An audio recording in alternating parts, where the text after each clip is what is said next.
Hi everyone, I'm Namita Peparaya and welcome to Yoganama. In today's session, I'm going to quickly share with you what is the best way to place your yoga mat if you're attending an online or a Zoom yoga session. Number one is facing the camera or the screen in front of you, which will be great for you because you just have to look ahead while performing postures and see what the teacher is doing. It's not so great for the teacher because they will only get a frontal view and at best will be able to check your shoulder or neck alignment. So for instance, if you are in tabletop, the teacher will be able to check how your shoulders are you sinking towards the ground, and can guide you into protracting your shoulder blades. They can check in with the neck, are you hanging it down in plank pose, and so on. They can even check in cobra pose if your shoulders are up above close to your ears and guide it down. So these were the three things or some more that the teacher will be able to check, but a better position is to get a sideways views, which means you keep your mat like this. So the camera is in front of you and I will have to look sideways if I'm a student while I'm practicing.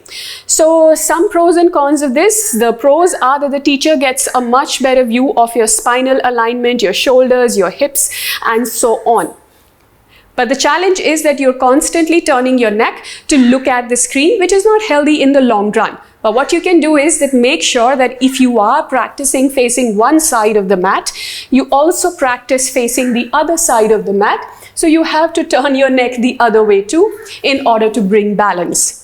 Another challenge is that you're not able to keep the camera far enough away because of smaller rooms or lack of space to get a full view of your mat or to give a full view of your mat to the teacher. In that case, it's best to check with the teacher how you should place your mat. Ideally, I prefer in a general sense, when you are in doubt, make sure teacher has full view of the mat, because even if they don't get a view of your upper body while you're in a posture, there's a lot of alignment sense you can get by seeing how you place your hands and your feet on the mat. But this can vary from teacher to teacher, so when in doubt, always ask. Another tip I would recommend is that if you start doing your sun salutations on this side of the mat, you can do a few sun salutations facing that side of the mat. I often include vinyasa sequences in my sessions wherein the students end the flow on one side facing the opposite side and then go back the other. So in one vinyasa flow itself, I get to see both the right and the left side.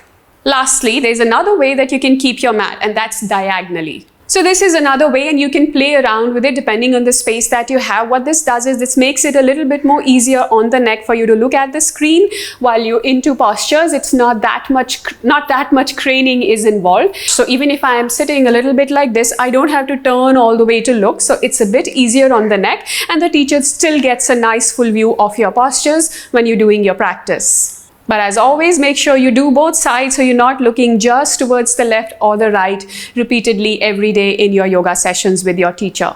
Alright, that's it. I hope you enjoyed this, found some useful tips for your online yoga classes.